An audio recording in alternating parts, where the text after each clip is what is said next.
Hello, thank you for watching Bible Words in Hebrew again. Today we discuss the character trait of pride. In the Bible and in early Christianity, pride is almost always a sin.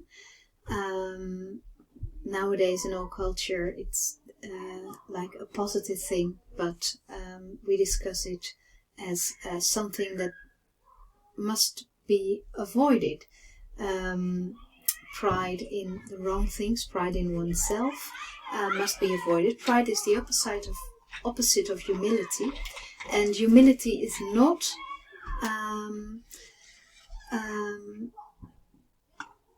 a lack of self-esteem or thinking very little of yourself in a bad way or being depressed about yourself. That's not humility. The Bible says that Moses was a very humble person, and yet he was the leader of his people. So humility doesn't have anything to do with status, with authority, but it has to do with a condition of the heart. And I read humility or pride being described as thinking too highly of oneself, or thinking too little of other people. I guess you don't have to be arrogant to be proud. You can also be proud in a way that you feel lucky that you're not as bad as someone else. For example, that you judge someone else not favorably. So that's also what pride is. Well, our first text is Proverbs 29, verse 23. I read from the Current Jerusalem Bible. A man's pride shall bring him low, but the humble in spirit shall attain honor. These kinds of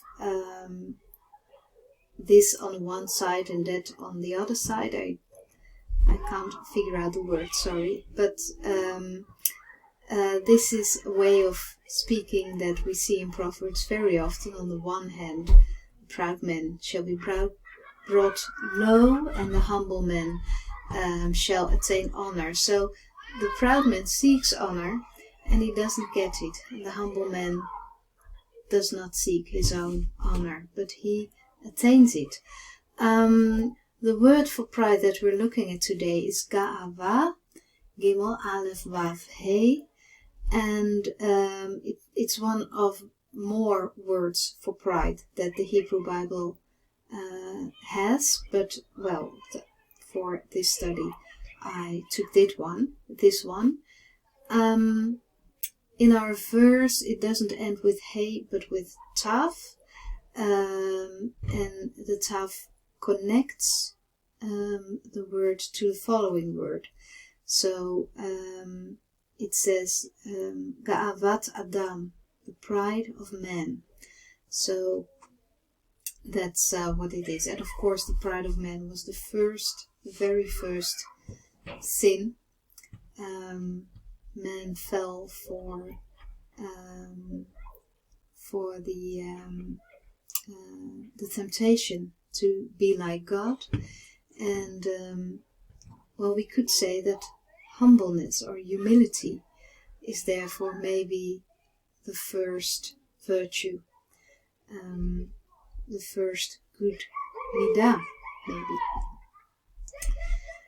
When I look in the dictionary, I see that ga'ava means elevation, majesty, magnificence, pride, or insolence. So not all of these words are negative, and we'll see that in the rest of the story. I don't know if you can hear the neighbor kids. They're playing quite loud.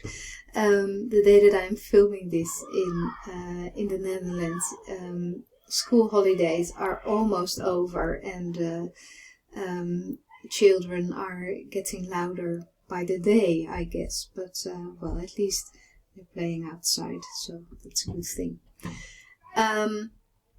Some word connections. First, ga'a. Ga'a is a verb, and it's the root where ga'ava stems from. and it means to rise or grow up, to be high, elevated, or majestic. And the first mention of this word is very positive. It's in Exodus 15. It's the song of Moses, where he honors the Lord, for he is highly exalted when they are set free from Egypt, from Mitzrayim.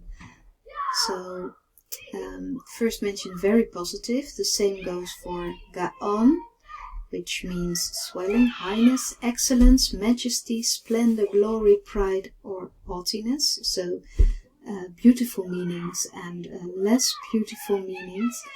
And this we see this word also in the Song of Moses for the first time, Exodus 15 verse 7. Then Gai means valley or lowland, and valley or lowland is of course the land between two heights. Between two higher mountains or hills we find a Gai, a valley. And this dictionary that I have in English also mentioned depression. Maybe Gai can also be said about a state of mind. I don't think haughtiness or pride makes one happy. So yeah, it could fit in that way perhaps, but I haven't found any biblical reference where it could mean this. So perhaps it could, but I'm not sure. Then Gaal, not very,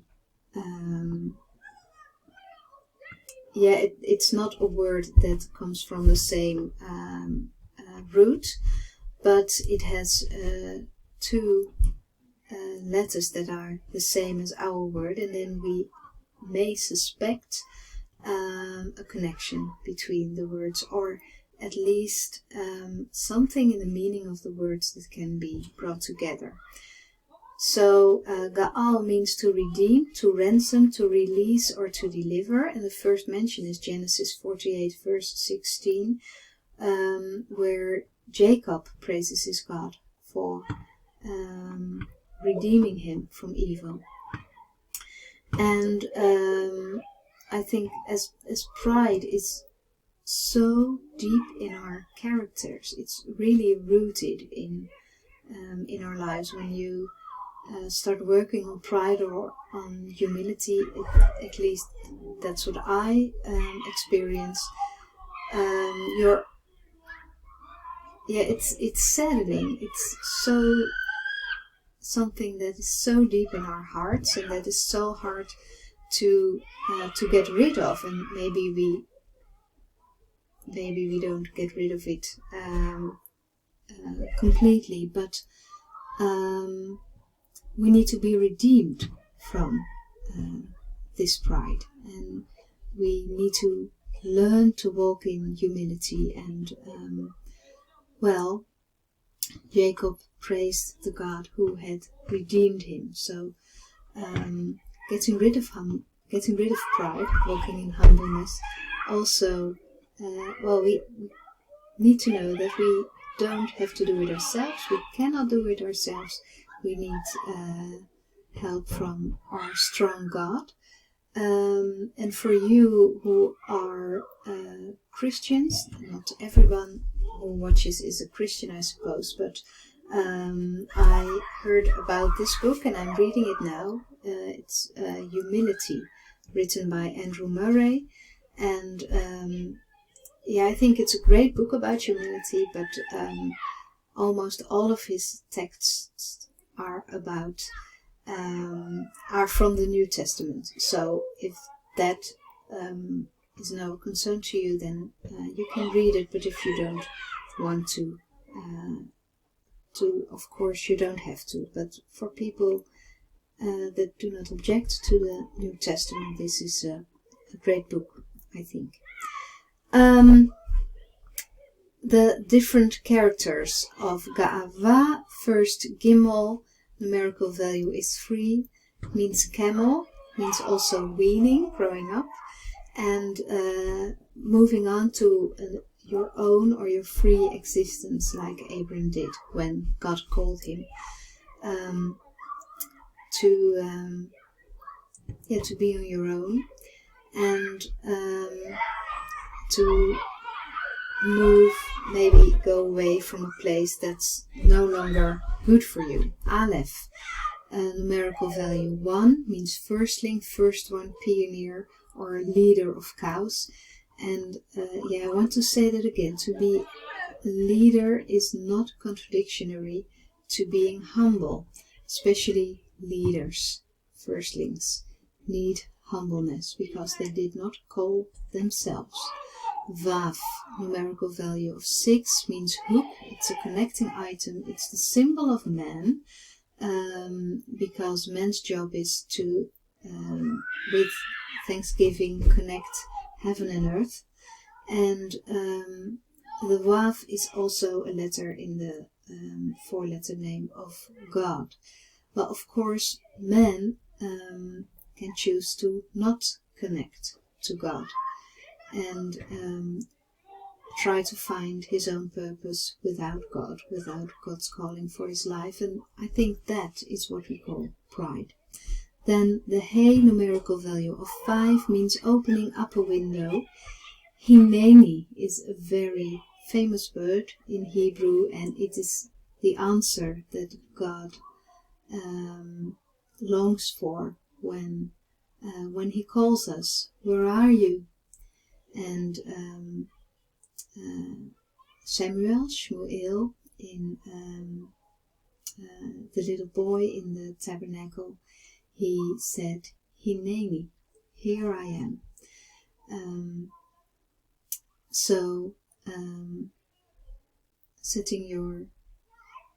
Standing in front of God and saying, here I am, to fulfill your calling on my life. And this letter appears in God's name twice. I'm going back to the former one, Ga'al, redeem, ransom, release or deliver. When I'm filming this, it is almost September, and it is the month of Elul, Jewish month of Elul, and it is the month before the high festivals of Rosh Hashanah and Sukkot, and of course the day of Yom Kippur, the Day of Atonement. And this time is a very auspicious time, because the Jewish people believe that in Elul the king is in the field. God is very near to hear our prayers, to help with teshuvah, with turning away from things that lead us astray from his calling. So this is an auspicious time to call on the Lord. And of course, God is not only approachable in Elul, but this time is very special according to Jewish belief. Then, comparing scripture. The first mention of this word, Ga'ava, is in Deuteronomy 33, verses 26 and 29. There is none like to the God of Yeshurun, who rides upon the heaven to thy help, and in his excellency on the clouds. Happy art thou, O Israel, who is like thee, O people saved by the Lord, the shield of thy help, and one that is the sword of thy excellency. And thy enemies shall submit themselves to thee, and thou shalt tread upon their high places. Yeshurun is like a loving name for Israel. And again, we see that the first mention of the word is about the excellency of God. And I think this shows us that we can only be proud in Him as our Creator and the one who called us to life. So that is the only place to be proud in and to exalt. Isaiah 13, verse 3 and 11. I have commanded my prepared ones. I summoned my heroes to execute my wrath, those who rejoice in my pride. This verse I took from Chabad.org because the way it was translated in the KJV, I didn't really understand it. I couldn't work with it, but I recommend that you read it because perhaps it helps you understand the verse better.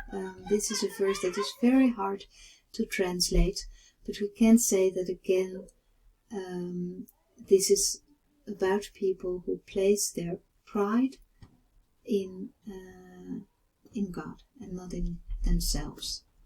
And then verse 11, and I will punish the world for their evil and the wicked for their iniquity, and I will cause the arrogancy of the proud to cease, and will lay low the haughtiness of the tyrants. God will bring the proud down. I made the word arrogancy green because it's also a word that is derived from the root that we discussed. Zephaniah 3 verse 11, in that day you will no longer be shamed for all the deeds by which you have defied me. For then I will remove the proud and exultant within you, and you will be haughty no more on my sacred mount.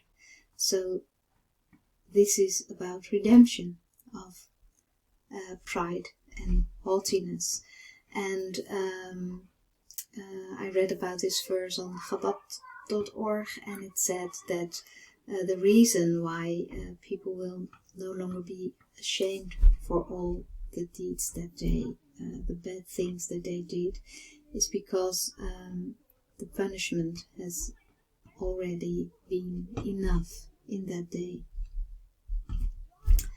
First mention in the Psalms is Psalm 10 verse 2. The wicked in his arrogance hounds the holy.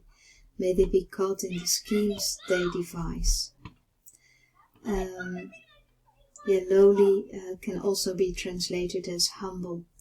So here we have the arrogant wicked and the lowly humble person opposite each other. Psalm 68 verse 35. Ascribe might to God, whose majesty is over Israel, whose might is in the skies. Proverbs 14 verse 3. It's the last verse that we discussed today. In the mouth of a fool is a rod of haughtiness, but the lips of the wise protect them. Again, it's like an opposition.